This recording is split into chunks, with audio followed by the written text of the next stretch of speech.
All right, everyone, gather around. Let's talk about irritable bowel syndrome or IBS because nobody wants to say irritable bowel more than once in a conversation. Though honestly, irritable is the understatement of the century. It's not irritable, it's full on furious. It's not a syndrome, it's a full time drama production starting your intestines as the lead actor who never learned their lines. After 15 years of staring at colons all day, and yes, that's actually my career of choice, I've got some things to say to my beloved IBS patients.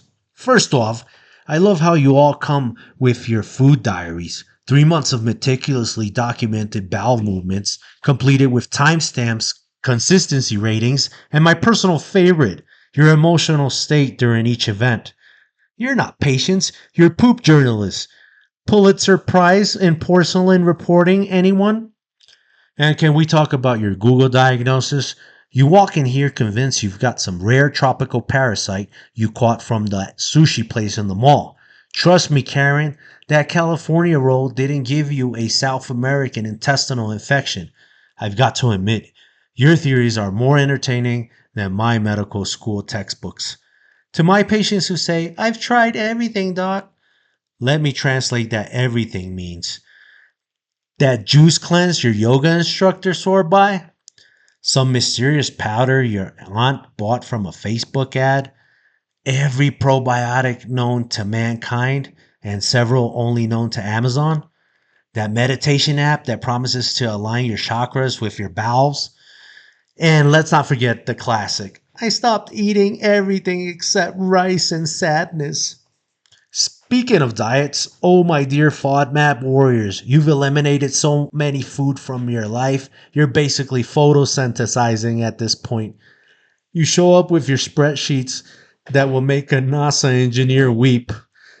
Doctor, I notice a correlation between my symptoms and the lunar cycle, barometric pressure, and whether Mercury is in retrograde. And don't get me started on your bathroom habits. You've mapped out every public restroom within a 50-mile radius. You've rated them on cleanliness, toilet paper quality, and acoustic privacy. You're not patients, you're bathroom sommeliers. Ah, yes, the Target on 5th Street, second stall from the left. Excellent 2019 vintage. To my stress trigger folks, you're stressed because your IBS might act up, which makes your IBS act up, which stresses you out more. It's like an anxiety powered perpetual motion machine. Freud would have had a field day with this one. Here's what kills me. You apologize for talking about poop to a gastroenterologist. That's like apologizing to a meteorologist for talking about the weather. This is literally what I signed up for. This is my jam. Well, poor choice of words, but you get it. But here's the real talk, and I'm breaking character for a moment. You are all some of the most resilient people I know. You deal with an invisible illness that most people don't understand. You navigate life with a condition that's about as predictable as a cat on caffeine, and somehow you maintain a sense of humor about it. So yes, I make jokes. Yes, I tease, but it's because I've seen your strength. You're not just surviving, you're adapting. Every time your gut throws you a curveball, you learn to swing differently. That's not just patience, that's persistence. And for what it's worth, every time you come in thinking, Doc's gonna think I'm crazy, remember, I've heard it all. Nothing surprises me anymore, except maybe that one patient who tried to cure his IBS with yodeling. That was different.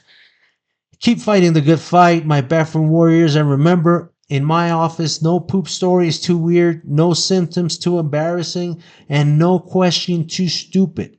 Except, can I eat sugar-free gummy bears? And the answer is always no. Trust me on this one. Now, who's ready to talk about their fiber intake?